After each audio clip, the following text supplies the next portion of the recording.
붉은 손가락, 히가시노 게이고. 오전 10시를 조금 지난 시각이었다. 인터폰 차인벨이 울렸다. 식탁에 마주 앉아있던 부부는 서로의 얼굴을 마주 보았다. 야에코는 말없이 일어서더니 인터폰 수화기를 들었다. 네, 라고 나지막한 대답을 한다. 아, 네, 수고하십니다. 그녀는 그렇게 말하고 수화기를 내려놓고 굳은 표정으로 아키오를 보았다. 여보, 왔어. 응, 이라고 대답하며 아키오는 의자에서 몸을 일으켰다. 이야기는 어디서 하는 게 좋지? 손님 방에서 하면 될 거야. 그렇군. 아키오는 현관으로 나가 문을 열었다. 체격 좋은 남자 둘이 서 있었다. 이미 둘 다 낯익은 얼굴이었다. 가가와 마스미야. 긴이 할 이야기가 있다는 말만 했기 때문에 일부러 낯익은 형사를 보내주었는지도 모른다. 아, 일부러 여기까지 오시고 죄송합니다. 아키오는 머리를 숙였다. 무슨 중요한 이야기가 있으시다고요? 마스미야가 물어왔다. 아, 예. 여기서는 좀 그렇고. 어서 들어오라는 듯 문을 좀 더 열었다. 실례합니다. 라는 인사와 함께 형사들은 집 안으로 들어섰다. 3평 정도의 손님 방으로 두 사람을 안내했다. 몸집이 큼직한 형사들은 비좁은 듯 정좌했다. 야에코가 차를 내왔다. 감사합니다. 라고 형사들은 머리를 숙였다. 하지만 찻잔에 손을 대는 기색은 없었다. 왜 형사들을 집에까지 오라고 했는지 그 이야기를 한시바삐 듣고 싶을 터였다. 저 은행공원 사건 말인데요. 수사는 순조롭게 진행되고 있나요? 야에코가 조심스럽게 물었다. 아직 이제 시작이라서요. 이런저런 정보는 수집하고 있어요. 마스미야가 대답했다. 단서 같은 건 나왔습니까? 아키오는 물어보았다. 그건 뭐. 마스미야는 의아한 듯 아키오와 야에코의 얼굴을 번갈아 바라보았다. 가가가 찻잔에 손을 내밀었다. 한 모금 마신 뒤에 고개를 들고 아키오를 찬찬히 바라보았다. 마음속 깊은 곳을 간파해내려는 듯한 눈빛이었다. 그 예리함에 아키오는 자칫 기가 꺾일 것만 같았다. 잔디에 대해 조사했죠. 우리 집 잔디에 대해. 아키오는 말했다. 뭔가 알아내셨습니까? 마스미야는 망설이며 옆자리에 가가를 보았다. 가가가 입을 열었다. 사체에 잔디가 붙어 있었어요. 그것과 대조를 해보았습니다. 그렇군요. 그래서 우리 집 잔디는 어땠죠? 일치했습니까? 왜 그런 걸 궁금해하시죠? 일치했군요. 하지만 가가는 곧바로는 대답하지 않았다. 긍정을 해도 좋을지 어떨지 생각하고 있는 얼굴이었다. 일치했다고 하면 어떠신데요? 그 말을 듣고 아키오는 깊은 한숨을 내쉬었다. 역시 이렇게 오시라고 하길 잘했군요. 어차피 들킬 일이었으니. 마에하라 씨, 대관절 무슨... 마스미야가 답답한 듯 몸을 내밀었다. 가가 씨, 마스미야 씨. 아키오는 등을 꼿꼿이 세우더니 두 손을 바닥에 대고 머리를 숙였다. 정말 죄송합니다. 여자의 사체를 공원 화장실에 가져간 건 바로 접니다. 아키오는 절벽에서 뛰어내리는 듯한 느낌이었다. 이제는 뒤로 물러설 수 없다. 하지만 한편으로 이제는 될 대로 되라는 자포자기적인 기분이 들기도 했다. 무거운 침묵이 그 좁은 방 안을 지배했다. 아키오는 머리를 숙인 그대로여서 두 형사가 어떤 표정인지는 알지 못했다. 옆에서 야에코의 훌쩍거리는 소리가 들려왔다. 울면서 죄송합니다 라고 중얼거리고 있었다.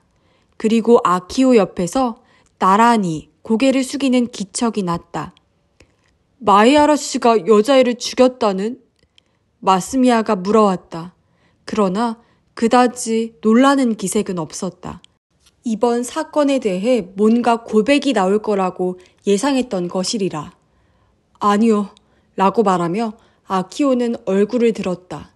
두 형사의 얼굴은 아까보다도 험악한 표정이 되어 있었다. 내가 죽인 건 아니에요. 하지만 범인은 우리 쪽 사람입니다. 가족이라는 말씀이신가요? 네. 라고 아키오는 고개를 끄덕였다. 마스미야는 아직도 머리를 숙이고 있는 야에코 쪽으로 천천히 얼굴을 돌렸다. 아니요, 집사람도 아니에요. 아키오는 말했다. 그러면 실은 아키오는 숨을 들이쉬었다. 망설임이 몸 깊은 곳에 남아있었다. 그것을 뿌리치며 아키오는 말했다. 제 어머니예요. 어머님이? 마스미야가 당황한 듯 미간을 좁히며 옆에 있는 가가를 돌아보았다. 가가가 물어왔다. 당신 어머니 말씀이신가요? 네, 그렇습니다. 지난번에 배웠던 그 할머님 말씀이시죠? 가가는 끈질기게 확인을 해왔다. 네, 라고 말하며 아키오는 턱을 당겼다. 심장의 고동이 점점 더 거세졌다. 이걸로 괜찮은 걸까? 망설임이 가슴속에서 소용돌이치고 있었다. 아니, 이렇게 할 수밖에 없었어. 그 망설임을 떨쳐버리려고 아키오는 스스로에게 되뇌고 있었다. 그 여자의 사진을 들고 형사분이 처음 우리 집에 오셨을 때 집사람도 저도 본 적이 없다고 대답했었죠. 네, 라고 가가는 고개를 끄덕였다. 그건 틀린 말씀이었던가요? 네, 사실은 집사람이 그 아이를 몇 차례 본 적이 있었대요. 우리 집 뒷마당에 와 있었다고 합니다. 뒷마당이라고요? 가가는 야에코를 보았다. 야에코는 고개를 숙인 채 이야기하기 시작했다. 뒤쪽 마루에서 시어머니 인형으로 놀고 있는 걸 몇 번 봤어요. 집 뒤에 쪽문이 있어서 그 여자애는 거기로 들어온 것 같아요. 담장 틈새로 인형이 보여서 할머니한테 보여달라고 했다고 하더라고요. 하지만 어디 사는 아이인진 몰랐어요. 두 형사는 얼굴을 마주 보았다. 어머님은 지금 어디에? 마스미야가 물었다. 자기 방에 계십니다. 저 안쪽 방에요. 만나뵐 수 있겠죠? 네, 그야 물론. 단지 아키오는 두 형사의 얼굴을 번갈아 보았다. 전에도 말씀드렸지만 어머니가 지금 저런 상태셔서 제대로 이야기를 할 수 있을지 모르겠군요. 자기가 한 일도 전혀 기억을 못하니. 그러니까 그게요. 질문이라든가 그런 건 좀 어렵지 않을까 싶은데요. 네. 마스미야는 가가를 보았다. 하지만 일단 안내해 주시겠습니까? 가가가 말했다. 예, 알겠습니다. 정말로 죄송합니다. 아키오가 자리에서 일어서자 형사들도 엉덩이를 들었다. 야에코는 머리를 숙인 채였다. 복도로 나가 안쪽 방으로 들어갔다. 막다른 곳에 창호지를 바른 미닫이 문이 있었다. 그 문을 조용히 열었다. 낡은 서랍장 하나와 작은 불단이 있을 뿐인 살풍경한 방이었다. 전에는 경대를 비롯하여 이것저것 가구들이 있었지만 어머니가 치매에 걸린 뒤로 야에코가 하나둘 처분해버렸다. 어머니가 없어지면 그 방을 부부방으로 쓰고 싶다고 그녀는 전부터 말해왔었다. 어머니는 뒷마당으로 트인 쪽마루에 웅크린 듯한 모습으로 앉아 있었다. 문을 열고 사람들이 들어선 것도 알아차리지 못하는지 앞에 놓인 인형을 향해 중얼중얼 이야기하고 있었다. 추레하게 때가 낀 오래된 프랑스 인형이었다. 제 어머니십니다. 아키오는 말했다. 형사들은 입을 꾹 다물고 있었다. 어떻게 대응해야 할지 생각하고 있는 듯 했다. 말을 해봐도 괜찮겠습니까? 마스미야가 물어왔다.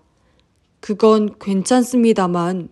마스미야는 아키오의 어머니에게 다가가 인형을 들여다보듯 허리를 엉거주춤 숙였다. 안녕하세요. 하지만 어머니는 대답하지 않았다. 형사 쪽을 돌아보려고도 하지 않았다. 인형을 손에 들고 그 머리를 쓰다듬고 있었다. 늘 저런 식이세요. 아키오가 가가에게 말했다. 가가는 팔짱을 낀 채 그런 모습을 바라보고 있었지만 이윽고 마스미야에게 말을 건넸다. 먼저 이쪽 이야기를 들어보는 게 좋겠어. 마스미야는 허리를 펴고 고개를 끄덕였다. 그렇겠네요. 가가와 마스미야가 조금 전에 방으로 돌아가는 것을 지켜보다가 아키오는 안방에 문을 닫았다. 어머니는 계속 인형의 머리만 쓰다듬고 있었다. 제가 집으로 돌아왔을 때가 6시쯤이었을 거예요. 파트타임 일이 5시 반이면 끝나니까요. 집안에 들어와서 어머니가 어쩌고 계시나 보려고 안방에 갔다가 정말 깜짝 놀랐어요. 작은 여자애가 방 한가운데 쓰러져 있더라고요. 축 늘어져서 아예 꼼짝도 하지 않았어요. 어머니는 쪽마루에 앉아서 부서진 인형을 만지작거리고 있었고요. 야에코의 이야기를 형사들은 수첩에 적어나갔다. 마스미야 형사는 자세하게 기록하는 것 같았지만 가가 형사는 포인트만 받아 적는지 펜을 움직이는 시간이 짧았다. 여자애를 마구 흔들어 봤지만 숨도 안 쉬더라고요. 죽었구나 하고 곧바로 알았어요. 야에코의 말을 들으며 아키오는 겨드랑이 아래로 식은땀이 흐르는 것을 느끼고 있었다. 둘이 상의해서 만들어낸 거짓말이었다. 어디 잘못된 곳은 없는지, 경찰이 수상하게 여길 부자연스러운 대목은 없는지 몇 번이나 검증해 보았다. 하지만 그래봤자 아마추어가 생각해낸 스토리였다. 프로 형사들이 본다면 엉터리 투성이일지도 모른다. 그렇다고 해도 이걸로 어떻게든 밀고 나가지 않으면 안 된다. 그것 이외에 우리 가족이 살아날 길은 없다. 어머니에게 이 아이는 대체 어떻게 된 거냐고 물어봤죠. 하지만 어머니가 저런 상태이고 보니 제대로 대답을 안 해요. 내가 뭘 물어보는지도 모르는 기색이더라고요.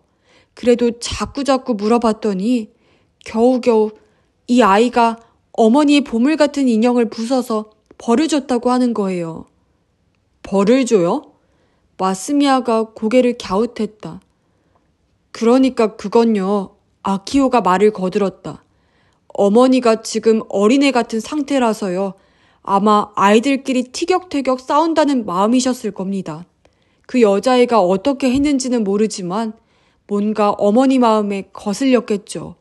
어쩌면 그 여자애가 시끄럽게 떠들었는지도 모르고요. 아무튼 어머니는 약간 벌을 준다는 게 그만 잘못해서 아이를 죽게 한 거라고 생각해요. 우리 어머니가 나이에 비해 힘이 센 편이라 그렇게 작은 여자애는 도저히 저항할 수 없었던 게 아닐까요? 말을 하면서도 아키오는 스스로 그 내용의 신빙성에는 자신이 없었다. 이런 이야기를 과연 형사들이 믿어줄까? 마스미야가 야에코를 보았다. 그래서 그 뒤에 부인은 남편에게 전화부터 했어요. 그녀는 대답했다. 그게 아마 6시 반쯤이었을 거예요. 전화로 상세한 이야기를 하셨습니까? 아니요.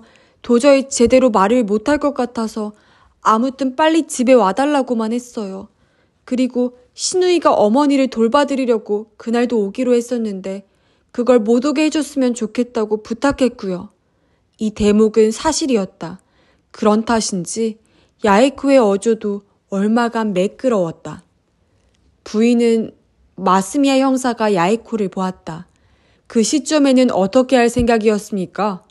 경찰에 알려야겠다는 생각은 없었어요? 물론 그런 생각도 했지만 일단 남편과 상의하고 난 뒤에 해야 한다고 생각했어요. 그래서 남편이 집에 돌아오셨고 그리고 사체를 보셨군요. 아키오는 고개를 끄덕였다. 정말 깜짝 놀랐어요. 사정 이야기를 듣고는 눈앞이 캄캄해졌습니다. 그것 또한 사실이었다. 그래서 사체를 내버리자는 건 어떤 분이 제안하셨죠? 마스미야 형사가 핵심으로 다가드는 질문을 던져왔다. 야에쿠가 아키오에게 흘끔 눈길을 던졌다. 그 시선을 느끼고 아키오는 크게 숨을 들이쉬었다. 누가 먼저랄 것도 없었어요. 어쩌다 보니 그렇게 됐다고 해야 할까? 경찰에 알리면 더 이상 이 동네에서 살 수도 없을 거고 어떻게든 감출 수만 있다면 감추고 싶다는 이야기를 둘이서 했던 건 사실입니다. 그런 이야기 끝에 사체를 어딘가 옮겨가면 어떻게든 되지 않을까 하는 생각이 나서. 하지만 섣부른 짓이었어요. 정말 죄송스러운 짓을 했다고 생각하고 있습니다. 주절주절 늘어놓으며 이 집은 결국 팔아치울 수밖에 없겠다고 아키오는 생각했다. 하지만 살인사건이 난 집을 과연 어느 누가 사줄까? 은행공원에 버린 건 어째서죠? 마스미야 형사가 물었다. 특별한 이유는 없었어요. 그저 거기밖에 생각이 안 나더라고요. 집에 자동차가 없어서 그리 멀리 나갈 수 없었고요. 사체를 들고 나간 건 언제죠? 한밤중이 된 뒤에요. 날짜는 바뀐 시간이었어요. 오전 2시나 3시? 그쯤이었어요. 그렇다면 마스미아는 펜을 수첩에 대고 있었다. 그때의 상황을 가능한 한 상세하게 말해주세요. 마에하라 아키오가 누누이 이야기하는 모습에 연기 같은 것은 느껴지지 않았다. 그 얼굴은 고통스럽게 뒤틀리고 목소리는 쉬어 있었다. 그의 아내는 곁에서 고개를 숙이고 간간히 코를 훌쩍였다. 끊임없이 눈가를 찍어내는 손수건이 흠뻑 젖어 있었다. 사체 유기에 관한 그의 진술은 설득력이 있었다. 화장실에 물을 내리려고 했는데 물은 나오지 않고 어쩔 수 없이 손으로 몇 번이고 물을 날랐다는 부분은 특히 그랬다. 사체가 발견된 화장실에 수세식 장치가 고장이 나 있던 것에 대해서는 매스컴에 보도된 적이 없었다. 또한 그런 행동 속에서 그가 느꼈을 공포나 초조감 등도 충분히 감지할 수 있었다. 소녀의 옷가지에 여전히 잔디가 붙어 있을지 모른다는 걸 알면서도 한시라도 빨리 그 자리에서 벗어나고 싶은 마음에 철저히 떼어내지 못했다는 이야기도 고개가 끄덕여졌다. 그 잔디는 사체를 전자제품 상자에 넣으려고 일단 정원에 내려놓았을 때 붙어간 것이라고 했다. 집에 몇 차례나 형사분들이 찾아와서 가족의 알리바이를 확인했을 때 이제 더 이상 감출 수 없겠다는 생각이 들더군요. 그래서 집사람과 상의한 끝에 모든 것을 털어놓기로 결심을 했습니다. 정말 큰 폐를 끼쳐서 진심으로 죄송합니다. 죽은 여자의 부모님에게도 사죄를 해야 한다고 생각하고 있어요. 이야기를 마치자 마에하라 아키오는 털썩 어깨를 떨구었다. 마스미야는 가가 쪽을 돌아보았다. 서해 연락하고 올게. 하지만 가가는 고개를 끄덕이지 않았다. 뭔가 생각을 품은 듯한 얼굴로 슬그머니 고개를 틀었다. 왜 무슨 문제라도. 그러자 가가는 마에하라 아키오에게 말했다. 다시 한번 어머님을 만나게 해주시겠습니까? 그건 괜찮지만 아까 보셨던 대로 도저히 말이 통하지를 않아서. 하지만 마에하라가 말을 마치기도 전에 가가는 몸을 일으켰다. 조금 전과 마찬가지로 복도 안쪽으로 들어갔다. 마에하라 아키오가 어머니 방문을 열어주었다. 그의 어머니는 여전히 쪽마루에 나가 있었다. 마당 쪽을 향하고 있었지만 무엇을 쳐다보는지는 알 수 없었다. 가가는 노인에게 다가가 곁에 앉았다. 뭐해? 어린애에게 말을 걸듯이 다정한 어조로 가가는 물었다. 하지만 노인네는 아무런 반응이 없었다.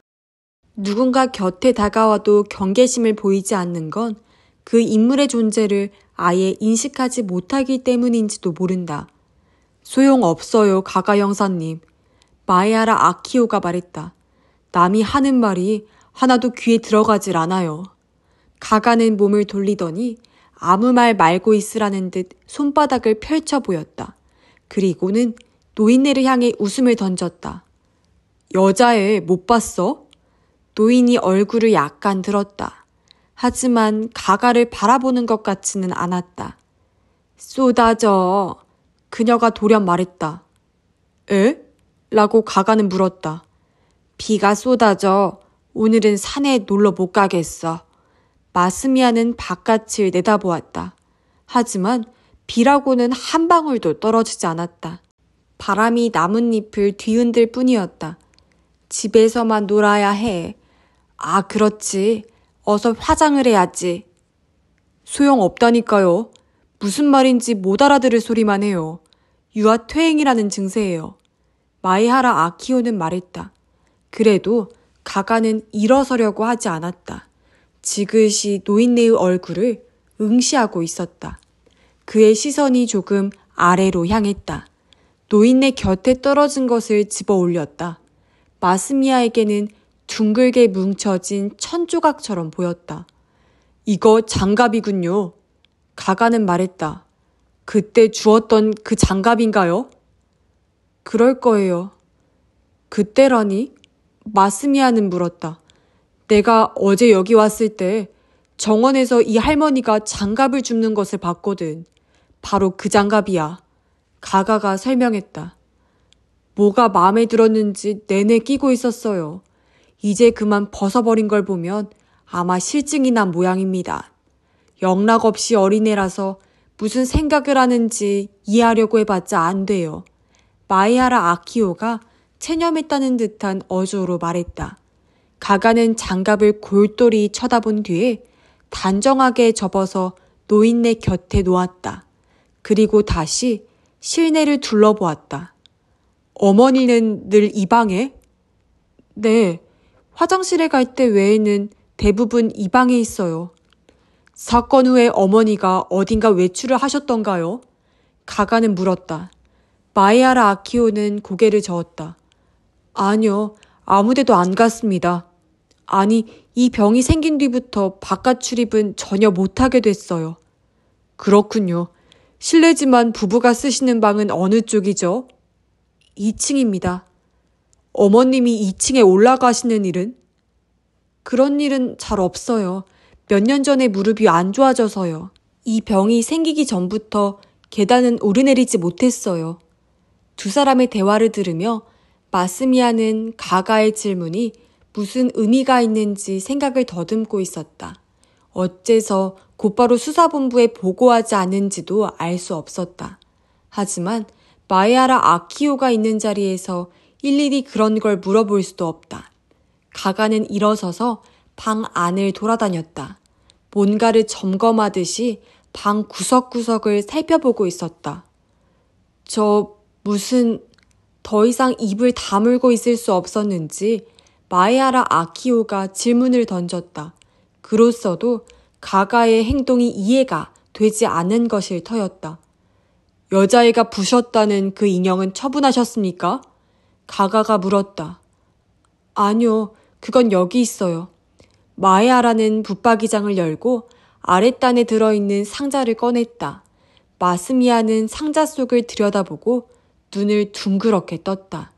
그는 상자째 들어올려 가가에게로 가져갔다. 교이치로 형, 이거. 상자에 들어있는 것은 피해자 가스가이 유나가 수집하던 피규어와 똑같은 종류의 것이었다. 팔이 떨어져 나가고 없었다. 가가는 상자 속을 흘끔 들여다본 뒤에 이 인형은 어떻게 된 거죠? 라고 마에하라 아키오에게 물었다. 작년이던가 제가 사온 거예요. 당신이? 보시는 대로 저희 어머니가 어린애같이 되어버렸어요. 자꾸 인형을 찾더라고요. 그래서 전 백화점에서 사왔습니다. 인기 있는 만화 캐릭터인 모양인데 전 그런 건 몰랐어요. 근데 어머니가 마음에 안 들었는지 내내 어딘가에 넣어주고 있었죠. 그걸 어쩌다 꺼내온 모양인데 그게 그만 엄청난 일을 불렀군요. 마스미야는 가스가이 유나의 방에 있었던 피규어를 머릿속에 떠올렸다. 한창 인형 수집에 몰두하던 여자애가 어쩌다 그것이 눈에 띄었을 때는 가령 모르는 집에라도 선뜻 들어갈 수 있겠다는 생각이 들었다. 여동생에게 이런 얘기는 안 하셨습니까? 가가가 마에하라에게 질문을 던졌다. 네, 이런 상황을 설명하기가 너무 힘들어서. 그래도 언젠가는 말을 해야겠죠. 금요일 이후로는 여동생이 이 집에 오지 않은 것 같더군요. 그러면 어머니는 누가 돌봐드렸죠? 일단 저와 집사람이 봐줬습니다만 딱히 돌보고 말고 할 일은 없어요. 화장실 출입도 스스로 할 줄 알고요. 식사는? 이 방으로 가져왔었어요. 어머님은 혼자서 식사를? 네, 그렇습니다. 하지만 혼자 먹는다고 해봐야 그게 간단한 샌드위치라서 별 문제는 없었어요. 샌드위치? 마스미아는 저도 모르게 되물었다. 여동생을 현관에서 그냥 집에 돌려보냈을 때 받아온 거예요. 요즘은 어머니가 샌드위치를 좋아한다면서 건네주더군요. 마스미아는 방 한쪽 구석에 놓인 쓰레기통을 들여다보았다. 빈 샌드위치 봉투와 네모진 우유팩이 버려져 있었다. 가가는 팔짱을 끼고 노인네의 뒷모습을 바라보다가 이윽고 마스미아 쪽을 돌아보았다. 마스미아, 정원 쪽을 다시 한번 봐야겠는데? 정원? 마야라 씨 이야기로는 정원에서 피해자의 사체를 상자에 넣었다고 하잖아. 그 자리를 좀 봐둬야겠어. 마스미아는 고개를 끄덕였지만 가가가 뭘 노리는지는 잘 알 수 없었다. 정원을 다시 한번 살펴보는 게 무슨 의미가 있다는 걸까? 두 분은 이곳에 그대로 있으시고요. 마에하라 부부에게 그렇게 말을 건네고 가가는 방을 나섰다. 마스미아도 서둘러 그 뒤를 따라 나갔다. 정원으로 나온 가가는 쪼그리고 앉아 잔디를 만지작거렸다. 잔디에 대해 확인할 게 있어? 마스미아는 물었다. 아니, 그건 그냥 핑계고 너하고 상의를 좀 하고 싶어서 그랬어. 가가가 쪼그려 앉은 채 말했다. 상의를 하다니 뭘? 본부에 연락하는 거 좀 더 기다려줄래? 어? 너 저 사람들이 하는 얘기 어떻게 생각했어? 그야 뭐 깜짝 놀랐지. 설마 그 노인네가 애를 죽였으리라고는 상상도 못했으니까. 가가는 정원 잔디를 손끝으로 잡더니 그대로 쥐어뜯었다. 그리고 그 풀을 빤히 쳐다보더니 훅 불어버렸다. 그 말을 그대로 믿었어? 거짓말을 한다는 거야? 가가는 일어서서 힐끔 마에아라가의 현관 쪽을 쳐다보더니 목소리를 낮추어 말했다. 내 생각에는 저희들이 사실을 얘기하는 것 같지 않아. 그럴까? 하지만 이야기의 앞뒤는 맞아떨어지는데? 그야 그렇겠지. 부부가 어제 하루 종일 앞뒤가 딱 맞아떨어지는 이야기를 지어냈을 테니. 거짓말이라고 단정하기엔 너무 이른 거 아니야? 가령 거짓말이라도 현 단계에서 일단 본부에 보고는 해야지. 저 사람들이 뭔가 감추는 게 있다면 이제부터 취조를 통해 반드시 밝혀질 거고. 마스미아의 말이 끝나기도 전에 가가는 그건 충분히 잘 알고 있다는 듯 머리를 끄덕였다. 수사의 주도권은 너한테 있어. 꼭 이 시점에서 보고를 하겠다면 나는 굳이 말리진 않겠어. 단 연락할 거라면 이시가키 계장이나 고바야시 주임과 직접 통화하게 해줘. 내가 직접 부탁할 일이 있거든. 뭔데 그게? 미안하다. 자세한 이야기를 할 여유가 없어. 마스미아는 답답함을 느꼈다. 형이 나를 신입으로 취급하는구나 하는 마음이 들었다. 그런 눈치를 알아봤는지 가가가 한마디를 덧붙였다. 만일 네가 정면으로 저 사람들과 맞선다면 틀림없이 진상을 알아차릴 거야. 그 말을 듣고 보니 마스미아로서는 반론을 내놓기가 어려웠다. 뭔가 석연치 않은 채로 휴대전화를 꺼냈다. 전화는 고바야시 주임이 받았다. 마스미아는 마에하라 아키오에게서 들은 이야기를 보고한 뒤에 가가의 의향을 전했다. 그래, 가가군을 바꿔줘. 주임은 말했다. 전화를 받아든 가가는 마스미아에게서 조금 떨어져 뭔가 소곤소곤 이야기하기 시작했다. 그리고 돌아와서 휴대전화를 내밀었다. 주임이 자네를 바꿔달라는군. 마스미아는 전화를 받았다. 사정은 충분히 파악했어. 고바야시가 말했다. 어떻게 하면 되겠습니까? 자네들에게 시간을 주지. 가가군에게 뭔가 생각이 있는 모양이니까 거기에 따라줘. 마에하라 일행을 서로 데려가지 않아도 괜찮겠습니까? 그러니까 그건 서두를 필요가 없다는 거야. 계장에게는 내가 설명해 두지. 알겠습니다. 라고 대답하고 마스미야는 전화를 끊으려 했다. 그러자 어이 마스미야 라고 고바야시가 다시 불렀다. 가가군이 일하는 방식을 잘 봐두라고. 자네 이제부터 엄청난 상황에 입회하게 될 게야. 말의 진위를 생각하느라 마스미야가 입을 다물고 있으려니. 그럼 수고해 라면서 전화는 끊겼다. 마스미야는 가가에게 물었다. 무슨 일이야? 이제 곧 너도 알게 돼. 하지만 이 말만은 해두지. 형사라는 건 사건의 진상만 해명한다고 해서 다 끝나는 게 아니야. 언제 해명할 것인가, 어떤 식으로 해명할 것인가. 그것도 아주 중요해. 영문을 몰라 마스미야가 미간을 찌푸리고 있자 가가는 그의 눈을 지그시 들여다보며 말을 이었다. 이 집에는 숨겨진 진실이 있어. 이건 경찰서 추조실에서 억지로 실토하게 할 이야기가 아니야. 반드시 이 집에서 그들 스스로 밝히도록 해야 하는 거야. 형사들이 정원에서 무슨 이야기를 나누는지 아키오는 전혀 짐작하지 못했다. 이제 새삼스럽게 정원에서 무엇을 조사한다는 건가? 자신과 야에코가 말한 내용을 다시금 돌아보면서 형사들에게 의심을 살 만한 대목은 없었는지 확인해 보았지만 특별히 앞뒤가 안 맞는 부분은 없는 것 같았다.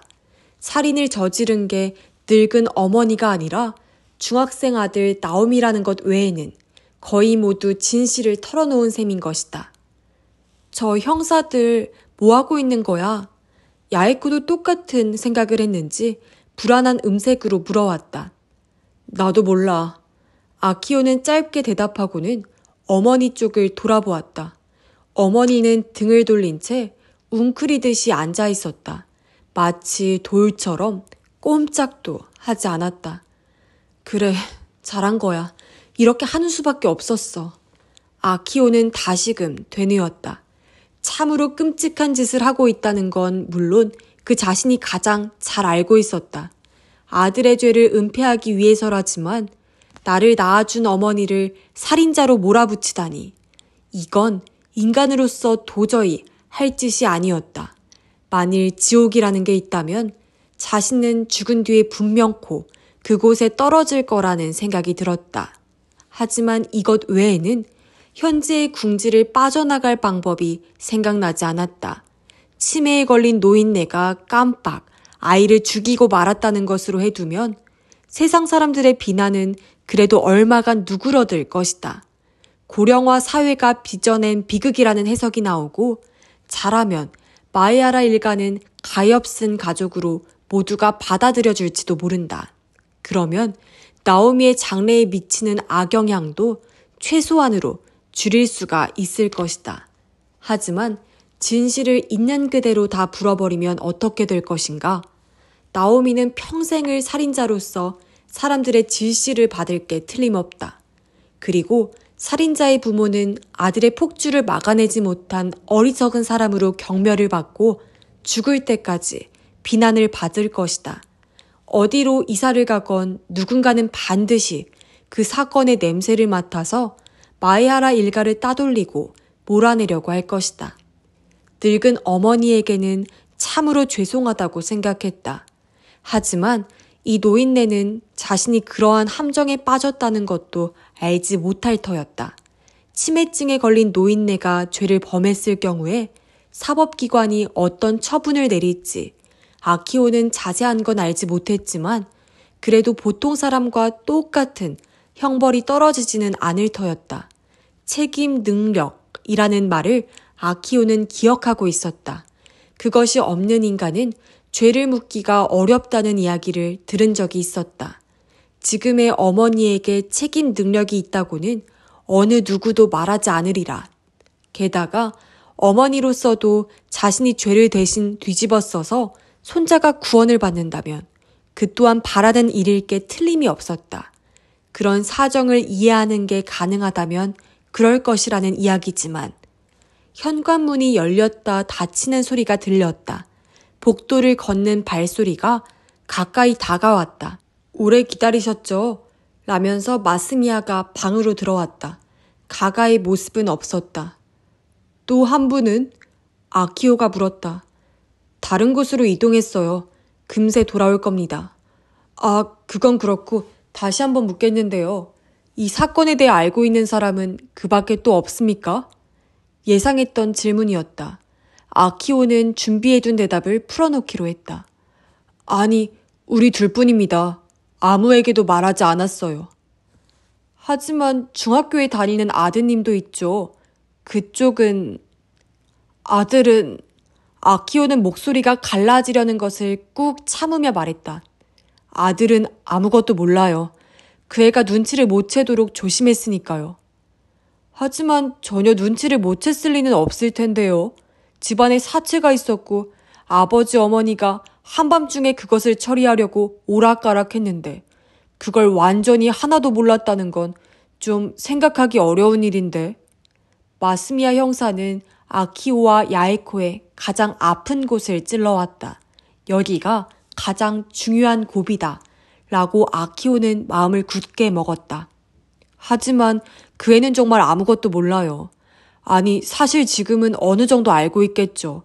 아까 내가 경찰서에 전화를 하기 전에 대강 이야기를 해뒀으니까요. 하지만 제 입으로 얘기를 해줄 때까지 그 애는 아무것도 알지 못했어요. 금요일에는 어디를 쏘다녔는지 저녁 늦게야 집에 왔거든요. 어제도 제가 그렇게 말씀드렸었죠. 아들애가 집에 돌아왔을 때 이미 사체는 정원에 옮겨둔 뒤였어요. 사체에 검은 비닐봉투를 씌워두었기 때문에 그 애는 눈치를 못 챘을 겁니다. 게다가 라고 야에코가 곁에서 말했다. 평소에도 그 애는 제 방에 틀어박혀서 밥 먹을 때 하고 화장실 갈 때 외에는 나오질 않아요. 한밤중에 부모가 뭐라건 전혀 관심이 없어요. 그래서 지금 굉장히 큰 충격을 받고 아무 생각도 못하는 상태일 거예요. 어떻든 애가 아직 한참 어린 나이라서. 이번 이야기를 듣더니 늘 하던 대로 제 방에 들어가 버렸어요.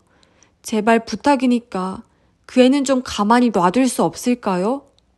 야에코는 나오미가 아직 어린애라는 점을 강조하고 있었다. 아키오도 나서서 그 말을 거들어주기로 했다. 애가 유난히 낯을 가리는 성격이에요. 처음 만나는 사람하고는 변변히 말도 못한다니까요. 애가 아직 어려서 그런지 어쩐지. 참, 그래서 형사님들에게 도움이 될 만한 이야기는 별로 없을 겁니다. 나오미 쪽으로 형사들의 주의가 쏠리게 해서는 안 된다고 아키오는 생각했다. 부부간에 상의를 했을 때에도 그 점이 가장 중요하다는 것에 두 사람의 의견이 일치했었다. 그런 부부의 얼굴을 번갈아 바라보더니 마스미야는 이렇게 말했다. 만일을 생각해서 물어보는 거예요. 어쩌면 어렴풋이나마 알고 있었을지도 모르니까요. 게다가 두 분 말씀이 맞는다고 해도 사건 관련자 전원에게 이야기를 듣는 게 우리 규칙입니다. 사건 관련자라고요? 야에코가 되물었다. 같은 집에 살고 있는 이상 아드님도 당연히 관련자가 됩니다. 마스미야는 딱 잘라 대답했다. 형사의 말은 당연한 것이었다. 아키오와 야에코로서도 나오미를 경찰과 완벽하게 떼어놓는 일은 어차피 어렵다고 생각했다. 단지 이 사건과는 무관하며 아직 어린애라는 점을 최대한 강조해두고 싶었을 뿐이었다. 아드님 방은 2층인가요? 힘들면 제가 직접 방으로 가봐도 되는데요. 마스미야 형사의 말에 아키오는 마음이 급했다. 그것만은 피하지 않으면 안 된다. 나오미 혼자 형사와 만나게 하는 건 위험했다. 그것도 부부간의 일치한 의견 중에 하나였다. 제가 불러올게요. 똑같은 생각을 했는지 야에코가 그렇게 말하며 방을 나갔다. 아키오는 말했다. 자리를 좀 옮길까요? 여기서는 조용히 이야기하기도 그렇고. 그리고 흘끔 노인네 쪽을 쳐다보았다. 마스미야 형사는 잠시 생각해보더니 이윽고 고개를 끄덕였다. 그렇겠군요. 다이닝 룸으로 자리를 옮기기로 했다. 아키오는 그나마 마음이 놓였다. 할머니가 뻔히 보이는 자리에서는 나오미가 더욱 당황할 것 같은 마음이 들었기 때문이다. 물론 나오미도 치매에 걸린 할머니가 자신의 죄를 대신 뒤집어 쓴다는 것을 알고 있었다. 그러니까 거실 소파에 자리를 잡고 앉아 마스미야 형사가 물어왔다. 전에도 이런 일이 있었습니까? 말하자면 어머님이 누구를 때린다던가 뭔가를 부순다던가 그런 일이 있었어요? 글쎄요. 그런 일이 전혀 없었다고는 할 수 없죠. 어떻든 저런 상태이고 보니 본인은 나쁜 짓을 한다는 의식이 전혀 없어도 결과적으로 우리가 고생하게 되는 일은 자주 있었어요. 물건을 내던져서 부순다던가 하는. 하지만 하루미 씨 이야기로는 어머님이 날뛰거나 하는 일은 없었다고 하던데요. 그건 그러니까 상대가 여동생일 때나 그렇죠. 여동생 앞에서만은 항상 얌전했어요. 아키오의 대답에 젊은 형사는 뭔가 미심쩍다는 표정을 보였다. 계단을 내려오는 발소리가 들려왔다. 가볍다고는 할 수 없는 리듬이었다. 야에코 뒤로 나오미가 어물어물 나타났다. 티셔츠 위에 파카를 걸치고 트레이닝 바지를 입었다. 두 손은 그 바지 호주머니에 집어넣고 있었다. 자세가 좋지 않아 늘 등이 구부정했다. 얘가 나오미예요. 야에코가 말했다. 나오미, 이쪽은 형사 아저씨. 소개를 받고서도 나오미는 고개를 숙인 채 상대의 얼굴을 보려고 하지 않았다. 비쩍 마른 몸을 감추듯이 제 엄마 뒤에 서 있었다. 잠깐 이쪽으로 나올래? 몇 가지 좀 물어보려고 그래. 마스미야가 그렇게 말하며 맞은편 의자를 가리켰다. 나오미는 아래만 쳐다본 채 테이블로 다가와 의자에 앉았다. 하지만 형사와의 맞대면을 피하듯이 몸을 비스듬히 돌리고 있었다. 이번 사건에 대해서는 알고 있니? 마스미야가 질문을 시작했다.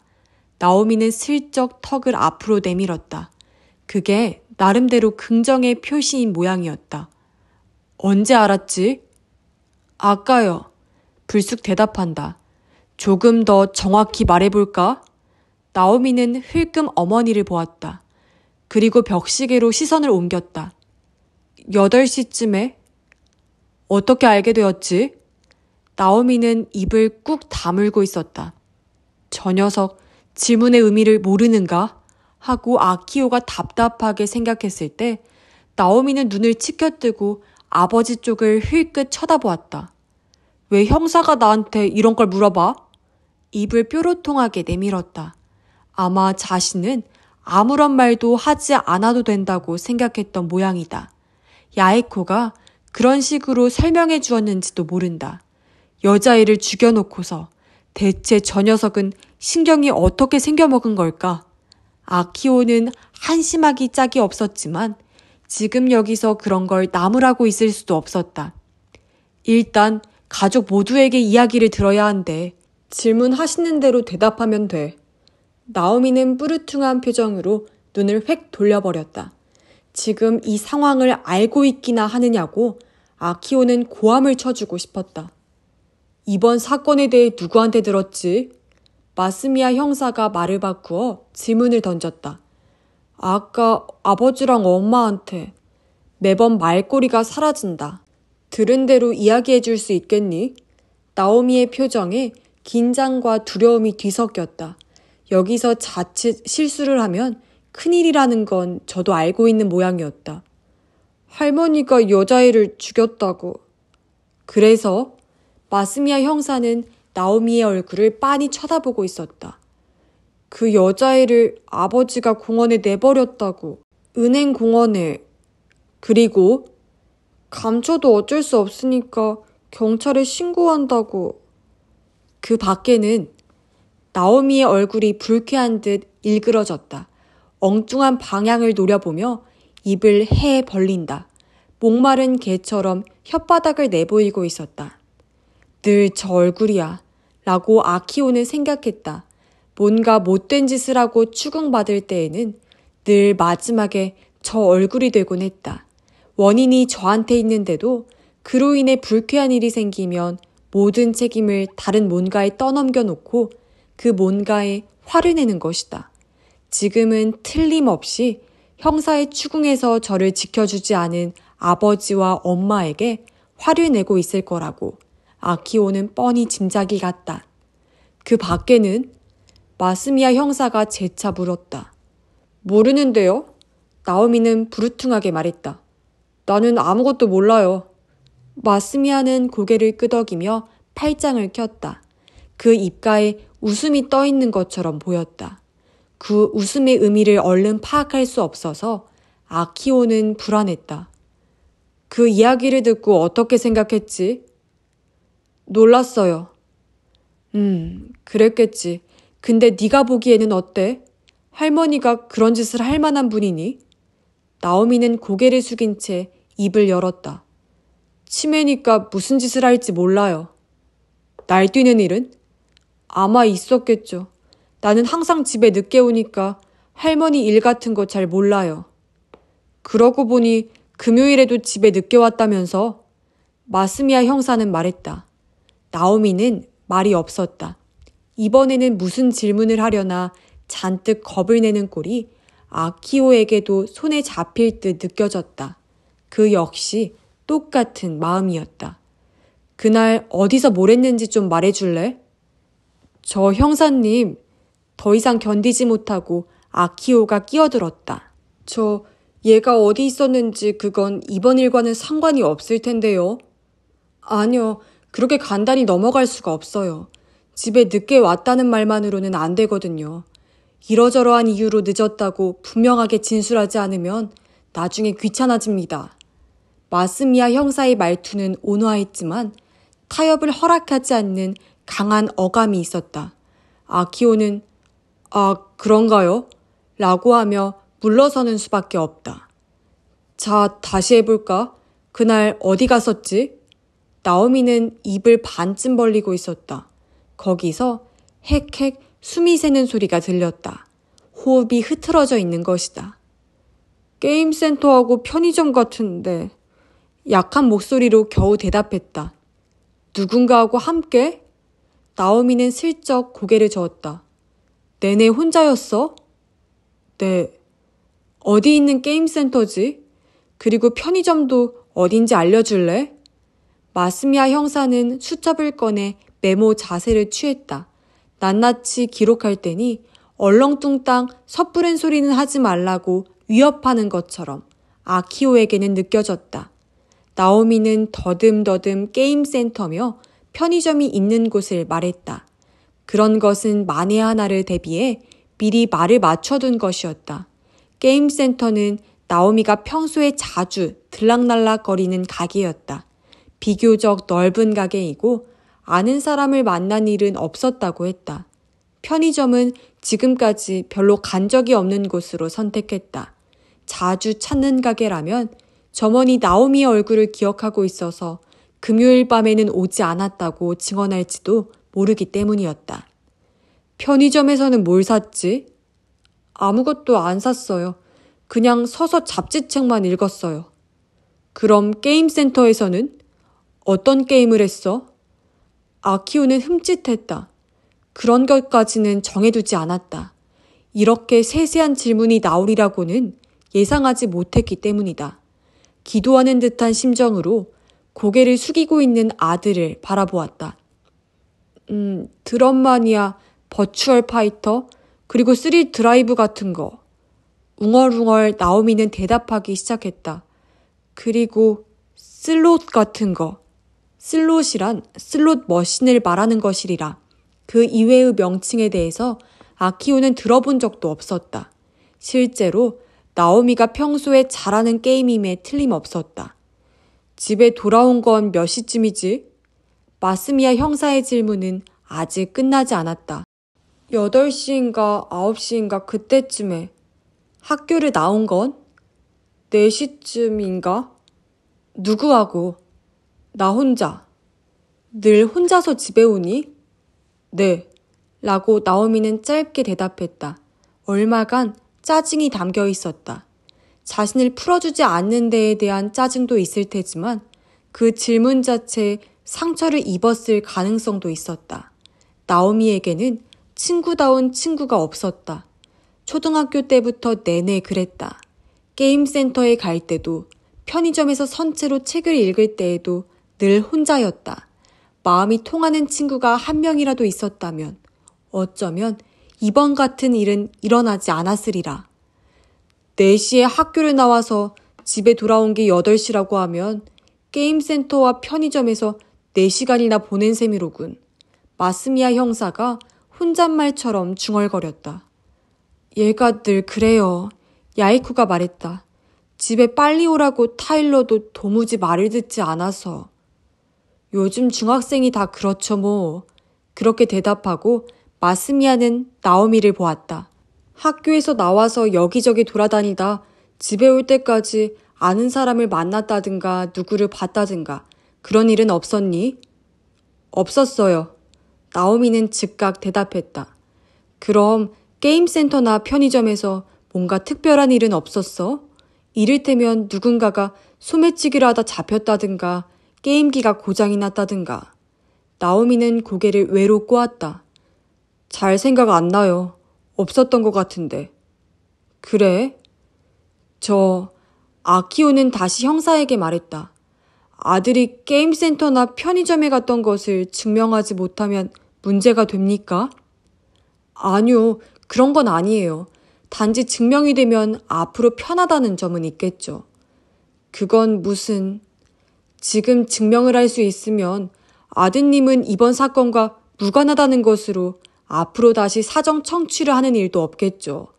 하지만 증명을 하지 못하면 역시 몇 차례 경찰서에 나와서 질문에 대답을 해야 될 거예요. 아니, 얘는 이번 일과는 관계가 없어요. 그건 우리가 보증합니다. 하지만 마스미야 형사는 고개를 저었다. 유감스럽게도 부모님의 증언에는 증거 능력이 없어요. 제3자의 증언이어야 합니다. 우린 거짓말 안 해요. 야에코의 목소리가 뒤집혔다. 정말 얘는 아무런 관계도 없다고요. 그러니까 이제 됐잖아요. 그게 사실이라면 어떤 형태로든 증명이 될 거예요. 걱정하실 거 없습니다. 게임센터나 편의점에는 대부분 방범 카메라가 달려있거든요. 거기서 4시간이나 놀았다면 카메라에 찍혔을 가능성이 높겠죠. 그 말에 아키오는 가슴이 철렁했다. 방범 카메라. 그런 건 생각도 하지 못했다. 마스미야 형사는 다시 나오미 쪽을 보았다. 게임을 좋아하는구나. 나오미는 슬쩍 고개를 움직였다. 컴퓨터는 안 하니? 나오미는 입을 꾹 다물고 있었다. 너무나 퉁명스러운 반응에 지켜보는 아키오까지 속이 탔다. 사건과 아무 관계도 없는 이런 정도의 질문에는 제발 시원시원하게 대답해줬으면 싶었다. 할 줄 알지, 컴퓨터. 야이쿠가 답답한 듯 곁에서 말했다. 나오미만 쓰는 컴퓨터가 따로 있습니까? 마스미야 형사가 그녀에게 물었다. 네, 작년에 아는 사람한테서 헌것을 얻어왔어요. 그렇군요. 요즘 중학생들은 대단하네요. 마스미야 형사는 나오미에게로 시선을 돌렸다. 질문에 대답해줘서 고맙다. 이제 그만 네 방에 가도 돼. 나오미는 쓱 일어나 말없이 나갔다. 계단을 올라가는 소리가 들리고 마지막으로 문을 쾅 닫는 소리가 났다. 이 형사는 나오미를 의심하고 있구나 라고 아키오는 확신했다. 무엇 때문에 나오미에게 의심을 품었는지는 확실하지 않지만 아무튼 의심한다는 것만은 틀림이 없었다. 그래서 더 끈질기게 나오미의 알리바이를 확인한 것이다. 야이코를 보았다. 그녀는 매달리는 듯한 눈빛을 남편에게 보내고 있었다. 똑같은 불안을 품고 있는 표정이었다. 어떻게 좀 해봐 라고 호소하고 있었다. 아키오는 작게 고개를 끄덕였다. 자신이라고는 전혀 없었지만 어떻게든 해야 한다는 조바심만은 강했다. 형사는 나오미를 의심하고 있다. 하지만 증거는 아무것도 없을 터였다.